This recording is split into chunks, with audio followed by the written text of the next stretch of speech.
Hello friends, welcome back to Prem Bhatia. आज के video में हम टेस्ट ट्यूब के बारे में बात करेंगे जो कि हम लेबोरेटरी में अक्सर यूज़ में लेते हैं।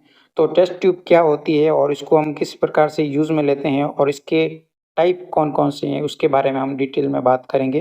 तो टेस्ट ट्यूब एक क्लियर और सिलिंड्रिकल कंटेनर होता है जो एक सिरे पर खुला हुआ होता है और दूसरा सिरा इसका बंद होता है और वो जनरली यू शेप का होता है।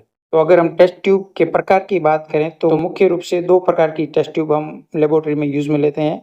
एक तो होती है सोडा लाइम टेस्ट ट्यूब और दूसरी है बोरोसिलिकेट टेस्ट ट्यूब। इसके अलावा भी 2 और प्रकार हैं जो क्वार्टर्स और पायरेक्स टेस्ट ट्यूब होती है।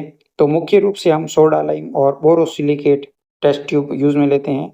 सोडा लाइम जो टेस्ट ट्यूब होती है उसमें 70% सिलिका और 50% सोडा यानी सोडियम ऑक्साइड से बनी होती है। इस कारण इसको सोडा लाइम टेस्ट ट्यूब कहते हैं। यह टेस्ट ट्यूब ज़्यादा एक्सपेंसिव नहीं होती है और केमिकली स्टेबल होती है, तो इसको हम लैब में आसानी से उपयोग में लेते हैं। और दूसरी जो test tube borosilicate test tube है वो 70 से 80% सिलिका होती है और इसमें दूसरा कंटेंट बोरिक ऑक्साइड होता है, तो इस कारण इसको बोरोसिलिकेट टेस्ट ट्यूब कहा जाता है। यह सोडा लाइम के मुकाबले एक्सपेंसिव होती है और थर्मल शॉक रेसिस्टेंट होती है। अगर आप इसको गर्म करते हैं तो काफ़ी अगर 100 से 200 डिग्री टेम्परेचर पर अगर आप इसको रख भी लेते हैं तो यह टूटती नहीं है और अगर आप इसको कम टेम्परेचर पर भी रख लेते हैं तो उसको कोई डैमेज नहीं होता है। और यह जो टेस्ट ट्यूब होती है एक्सपेंसिव होती है और जब ये आप मार्केट से खरीदते हैं तो इसमें एक बार इसको वॉश करना होता है। दोनों ट्यूब को अच्छी तरीके से वॉश करना होता है। सोडा लाइम ग्लास की बनी टेस्ट ट्यूब हो या बोरोसिलिकेट ग्लास की बनी हुई टेस्ट ट्यूब हो, तो इसको पहले अच्छी तरीके से वॉश करके उपयोग में लेता है और कुछ में एसिड या एल्कली कंटेंट हो सकता है, तो इसको भी हमें वॉशिंग प्रोसीजर में रिमूव करना पड़ता है। तो इसका एक अलग से चैप्टर हो सकता है कि टेस्ट ट्यूब को हम किस प्रकार से वॉश करते हैं। अगर हम इसके यूज़ के बारे में बात करें तो यूज़ के आधार पर भी हम टेस्ट ट्यूब को 2 भागों में डिवाइड कर सकते हैं। अगर हम टेस्ट ट्यूब को एक बार प्रयोग के बाद वापस दूसरी बार प्रयोग में लेते हैं तो वो हम रीयूजेबल टेस्ट ट्यूब में काउंट कर लेते हैं और दूसरा जो टेस्ट ट्यूब का प्रकार है वो डिस्पोजेबल है। अगर हम किसी टेस्ट ट्यूब को उपयोग में ले रहे हैं तो सिंगल यूज़ के बाद हम उसको डिस्कार्ड कर देते हैं, वो हम वापस उपयोग में नहीं लेते हैं। तो यूज़ के आधार पर हम टेस्ट ट्यूब को 2 भागों में बाँट सकते हैं, रीयूजेबल और डिस्पोजेबल। जो रीयूजेबल है उसको हम वॉश करके, क्लीन करके और स्टरलाइज़ करके पुनः उपयोग में ले सकते हैं। तीसरा प्रकार जिसके आधार पर हम टेस्ट ट्यूब को डिवाइड कर सकते हैं वो है उसकी साइज़। हमारे जो लेबोरेटरी में 1 से 50 एमएल तक की टेस्ट ट्यूब उपयोग में ली जाती है, जैसे 1 ML, 2 ML, 3 ML, 5 ML, 10 ML और कई बार हम बहुत कम मात्रा में 20 एमएल या 50 एमएल की भी टेस्ट ट्यूब उपयोग में लेते हैं। उसके बाद की क्वांटिटी के लिए हम जनरली फ्लास्क का उपयोग लेते हैं।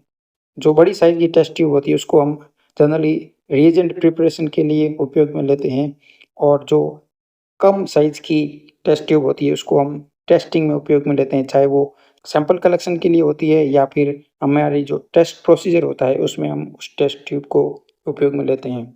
तो साइज़ के आधार पर कई प्रकार की टेस्ट ट्यूब होती है और अगर हम टेस्ट ट्यूब को क्लासिफ़ाई करें तो वो मटेरियल के आधार पर हो सकती है। जब हम टेस्ट ट्यूब उपयोग में लेते हैं तो हमें मुख्य रूप से टेस्ट ट्यूब 4 मटेरियल में मिलती है, ग्लास, प्लास्टिक, मेटल या सिरेमिक।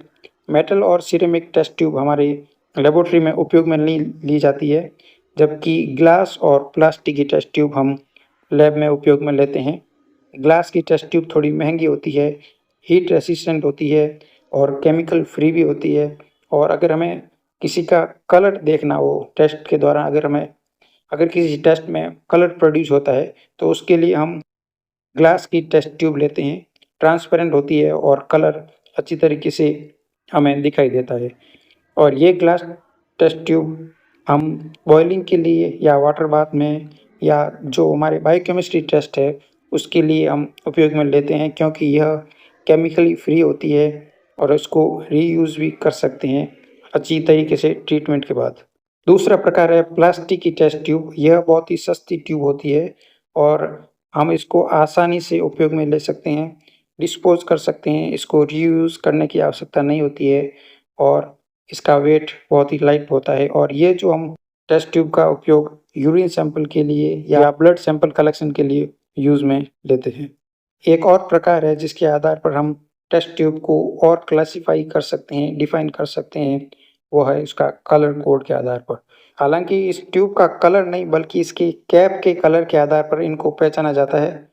तो यह टेस्ट ट्यूब हम ब्लड कलेक्शन के लिए उपयोग में लेते हैं और इस ट्यूब को उपयोग में लेने से पहले जो सैंपल कलेक्ट कर रहा है उसके बारे में इसको नॉलेज होनी चाहिए। इसमें हम कई प्रकार की ट्यूब देखते हैं, जैसे येलो कलर के टॉप की जेल ट्यूब होती है, वो हम बायोकेमिस्ट्री टेस्ट के लिए यूज़ में लेते हैं।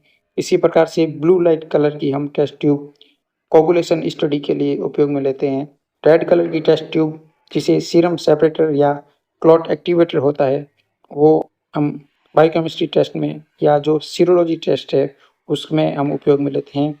ग्रीन कलर की कैप वाली ट्यूब हिपेरिन वाली ट्यूब होती है, उसको भी हम उपयोग में लेते हैं। लिवेंडर या पर्पल जो सबसे पॉपुलर ट्यूब है, जो कि ईडीटी के लिए होती है, उसमें मुख्य रूप से सीबीसी जैसे कई प्रकार के टेस्ट हम उपयोग में लेते हैं।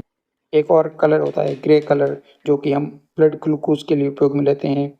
इसी प्रकार से ब्लैक कैप वाली ट्यूब जिसको हम ईएसआर के लिए उपयोग में लेते हैं। तो ये इस प्रकार की ट्यूब होती है जो हम ब्लड कलेक्शन के लिए हम लैब में उपयोग में लेते हैं। इन कलर कोड की ट्यूब के बारे में यदि आप और अधिक जानना चाहते हैं, तो इसका वीडियो हमारे चैनल पे अलग-अलग ट्यूब का अलग से अवेलेबल है। जैसे कि अगर हम लिवेंडर ड्रॉप या ईडीटी ट्यूब की बात करें, तो यह इसका काफ़ी बड़ा चैप्टर है जो लगभग 15 मिनट का है। इसी प्रकार से आपको ब्लू लाइट कलर की और रेड कलर की, ग्रीन कलर की ट्यूब का बारे में एक सेपरेट वीडियो अलग-अलग से मिल जाएगा। तो अगर आप देखना चाहते हैं, जानकारी लेना चाहते हैं, तो आप चैनल पे विज़िट करके देख सकते हैं या आपको आई बटन पे मिल जाएगा या आपको वीडियो के डिस्क्रिप्शन में मिल जाएगा, तो आप वहाँ जाकर देख सकते हैं। इन ट्यूब को भी हम 2 आधार पर क्लासिफ़ाई कर सकते हैं। एक तो है वैक्यूम वाली ट्यूब और एक होती है नॉन वैक्यूम ट्यूब। वैक्यूम वाली ट्यूब महँगी होती है, इसको उपयोग में लेने के लिए ट्रेन्ड टेक्नीशियन की आवश्यकता होती है और ये ट्यूब स्टरलाइज़ होती है, ईज़ी टू यूज़ होती है और इसमें वैक्यूम होता है। अर्थात आपको सैंपल जितना मात्रा में लेना होता है, उसमें उतना वैक्यूम भरा होता है और आपको जब प्रिक करते हैं, तो उसमें ट्यूब के वॉल्यूम के आधार पर उसमें ब्लड ऑटोमैटिकली आ जाता है। दूसरी ट्यूब होती है जो नॉन वैक्यूम ट्यूब होती है, उसमें सैंपल कलेक्शन आपको सिरिंज के माध्यम से करना होता है और उसके बाद उसमें आपको ब्लड डालना होता है, तो वह नॉन वैक्यूम ट्यूब होती है। ये सस्ती होती है और अधिकतर ट्यूब होती है वो नॉन वैक्यूम ट्यूब ही होती है। वैक्यूम ट्यूब का डिसएडवांटेज है कि यह ट्यूब हर जगह उपयोग में नहीं ली जाती है, जहाँ बड़े-बड़े हॉस्पिटल है या जिसको ट्रेन्ड टेक्नीशियन है, वहाँ पर ही इसका उपयोग में लेते हैं और इसमें प्रॉपर ट्रेनिंग और नॉलेज की आवश्यकता होती है। तो यह टेस्ट ट्यूब के बारे में जानकारी थी, जो आप जानना चाहते थे, test tube use in laboratory. तो आई होप ये जानकारी आपको पसंद आई होगी, तो पसंद आई है तो लाइक कर लीजिएगा, चैनल पे पहली बार है तो चैनल को सब्सक्राइब कर लीजिएगा और अपने फ्रेंड के साथ शेयर कीजिएगा। चलिए मिलते हैं एक और नए वीडियो के साथ, तब तक के लिए bye bye. Thank you very much.